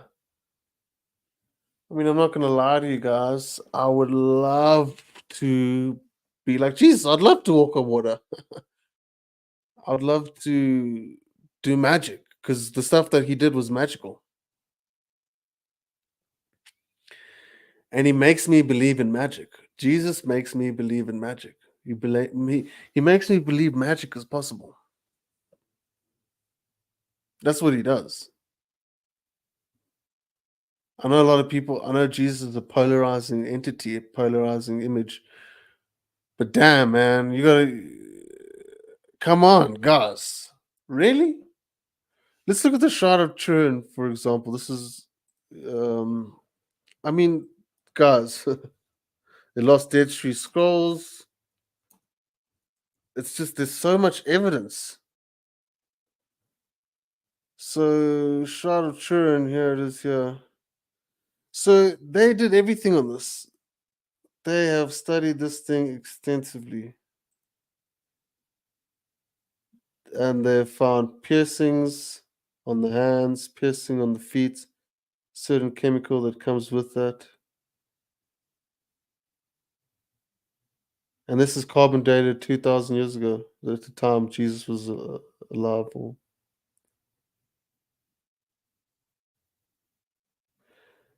It's just, I don't know, guys.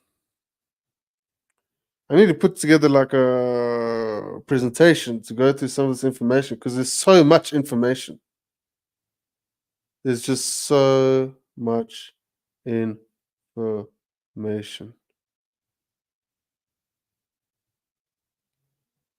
Like the Dead Sea Scrolls. I mean, I'm not even going to get into it. It's just too much information for my brain right now.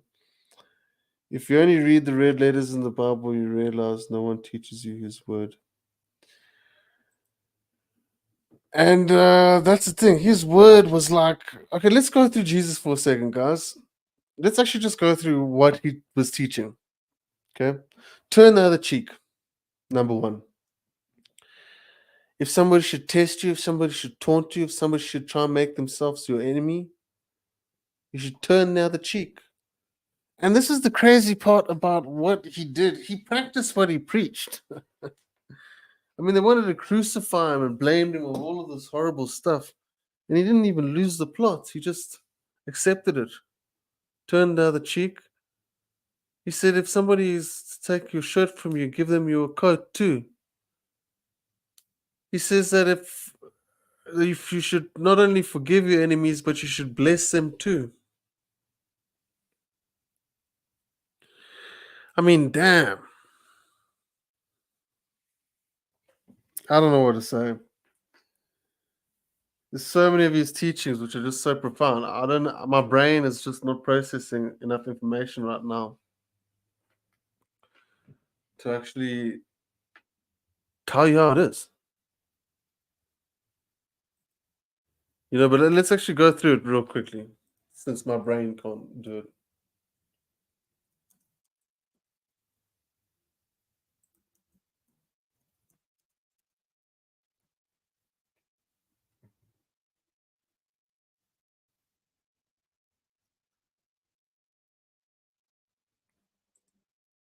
So here it is, and forgiveness. Key. Love God with all your heart, all your mind, all your soul, with all your strength. Love your neighbor. Okay, that's going back. You see, he was prophesied to bring fulfillment of the law. Love your neighbor, which is,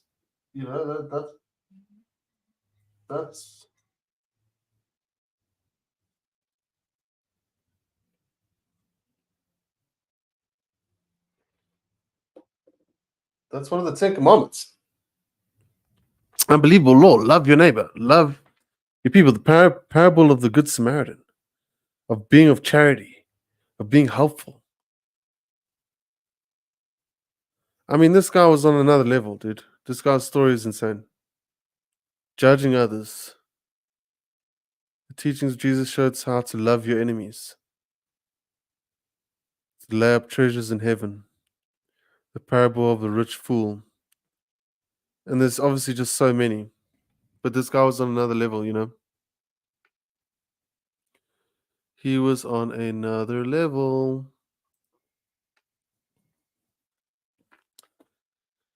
So I'm going to leave it here. I'm going to do another one tomorrow. I'm going to do a lot more. Please stick around. I'm not going to leave right now. Give me a second. But I'm glad I'm finally getting well enough to actually feel like I can even make a live stream video. To be totally honest with you.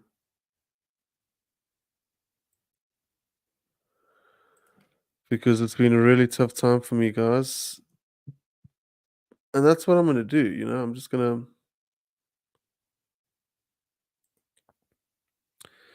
keep speaking. Do unto others really is the one, as you'd have them do unto you. These teachings are profound. Whether you believe in Jesus or not, Jesus obviously existed. He obviously definitely existed. There's too much evidence surrounding his existence. It's extremely well documented. Not as well documented as Nero Caesar, but pretty well documented. It's extremely well documented. I mean, I don't know. I mean, it's documented through the Old Testament, and then a whole new chapter of the Bible was created because of this guy living.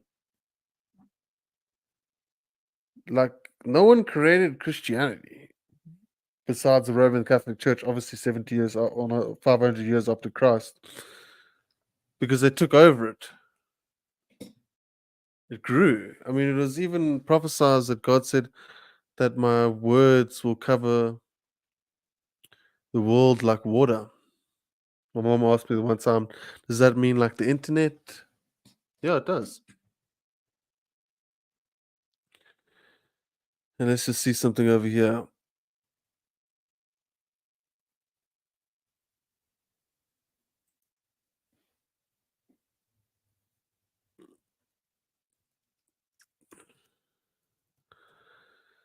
So, my advice, guys, really,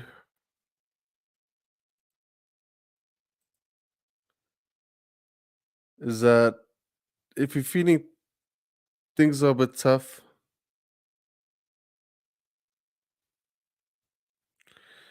feeling like you don't know where to go, what to do, just pray about it and give it time. Things change. Momentary, transitory affliction. Life changes. Right now, life feels like it's moving slow. But give it time, and things will get better. Things will get more exciting. Everyone's going through more or less the same sort of thing in their own unique way. They really are. And you got to bear that in mind and take that into consideration. It's not only you, it's not only me. A lot of people, we've just gone through some turbulent, troublesome, and tedious times that have left a lot of people confused about which way is forward and have destroyed a lot of people and taken a lot from a lot of people, including myself. So you got to be patient with that, and you got to be patient with where it is that you're at. You got to take one day at a time, and you got to do your best to stay positive, stay on top of everything. You have to feed yourself positivity, optimism, wisdom, knowledge. So much more evidence of Jewish infiltrations of all the systems. Yeah, I don't hate Jewish people. I just want to point that out there. Don't have a problem with Jewish people at all. But I just want to say that their Torah prophesied Jesus is coming, and when he came, they had no idea he was there. You know, I don't want to look at any religion, and I'm seeing human beings, but you know, Jewish people are good people. At the end of the day, they still have to follow their law. Unfortunately, the government takes their law a little bit too seriously.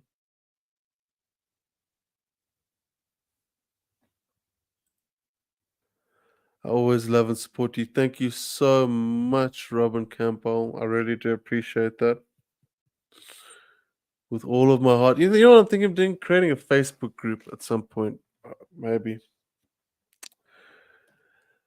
I'm busy designing some stuff, guys. My application will eventually be here. I've had to go through so much stuff. Let's see if we can actually see something here.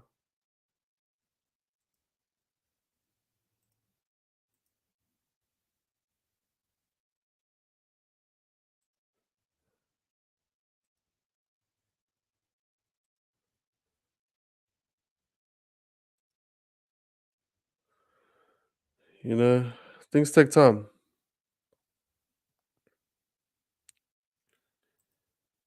Healing takes time. And by the way, Robin, thank you so much for saying that. That's so beautiful. I can't believe I just overlooked that. I always love and support you. Let me just close my eyes. I'm sending you lots of love, Robin. Thank you so much. And I really appreciate such a wonderful comment like that.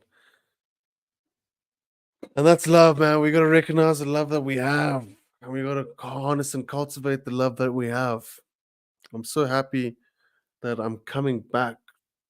You know, I haven't completely lost myself. I am coming back because I get to share moments like this with you guys.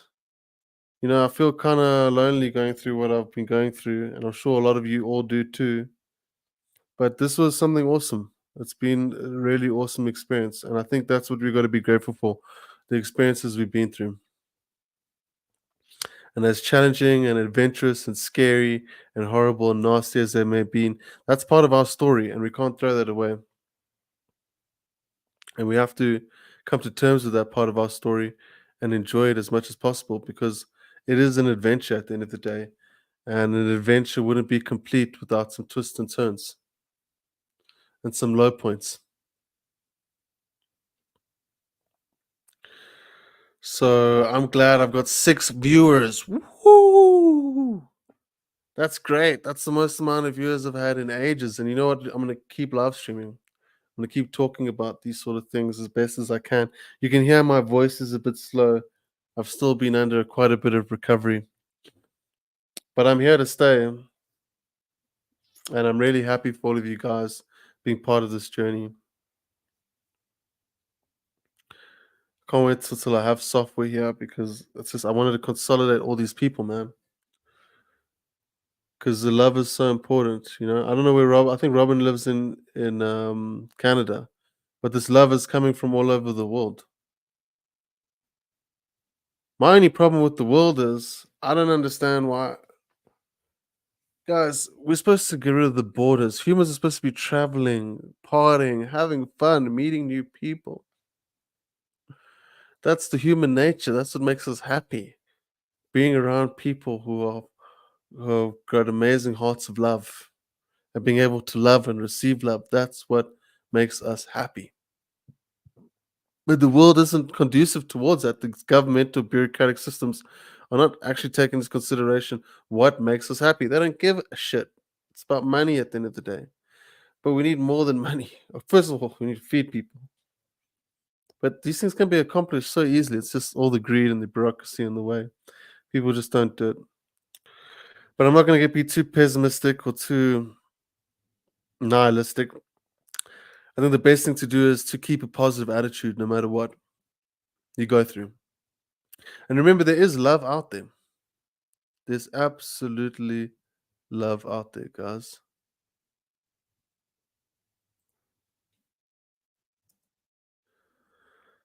And that love is waiting for you to find it.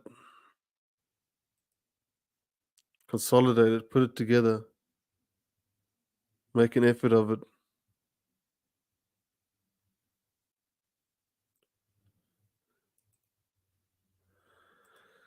So I'm really happy to be back.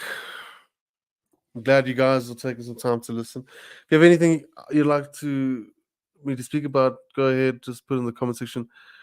Tara, oh, good to see Tara again. I'm glad you're doing well, Jesse. Sorry, guys, I'm just looking for my phone. I don't know where it is.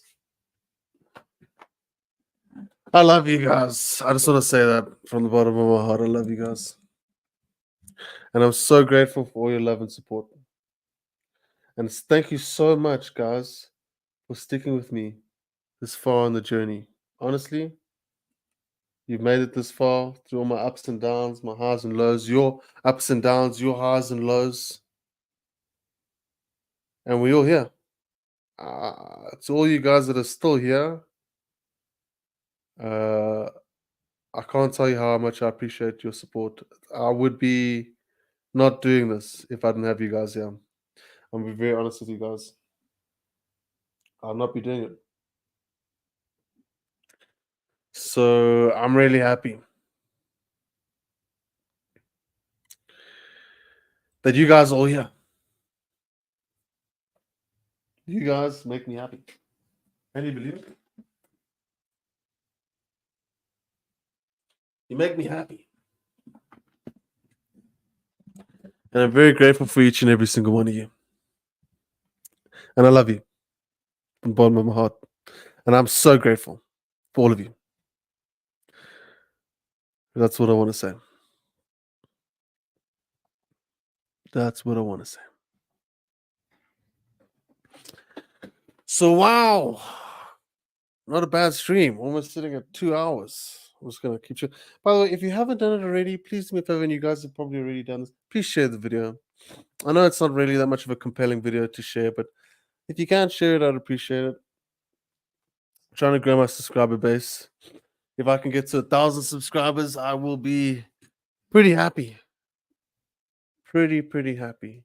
If I can start getting the show on the road again while I keep working on my own softwares and application in the background. There's a lot of work I do in the background, and it's not quick work. It's not like work you're gonna do and it's gonna be over in a year or something. It takes time. It takes a lot of time. It's very complicated stuff I'm working on, and it takes a lot of time. But having this outlet of being able to speak on YouTube while I do that is really good, really healthy for me, and really awesome to connect with you guys. Because as I said, it does get a bit lonely being stuck working all the time. I've had no social life. I've had to spend a lot of time alone, which I'm very grateful for, which has been a very useful teacher for me. But sometimes it does get lonely, you know? I'm not gonna ignore that. You just reminded me, Jesse, where can I find the notice of liability you originally created? Fortunately, I still have that. There's some stuff I want to do. Maybe relaunch Earth United's website. Maybe do that soon enough. But if you send me an email, I'm going to put my email over here. I can send that to you. I just hope I reply because I will reply. By the way, Todd, I still have to email you. Hope you're doing well, Todd. Let me actually just do that right now. Yeah, if you just email me, and then if I'm on a live stream and I haven't done it, just remind me, and then at least I can just reply to you. Just want to send Todd a message. I don't know if you guys remember Todd. He was really awesome. Todd Rushton.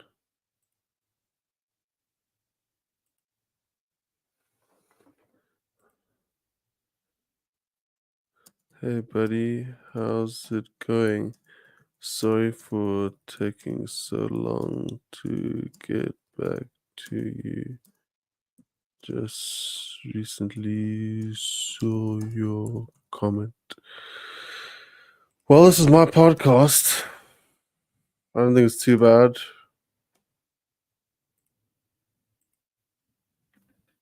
But I think I'm gonna end it here, guys. Thank you guys so much for everything. I love you guys so much with all my heart. I hope to see you guys soon.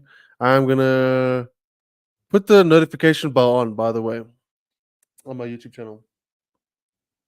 So that the next time I go live, you'll be notified.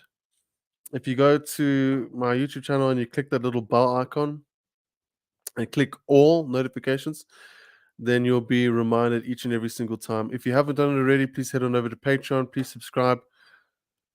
As little as $1, that really helps me do everything that I'm doing right now. I'm really gonna go ahead and say that. If you can do that, I really do appreciate that.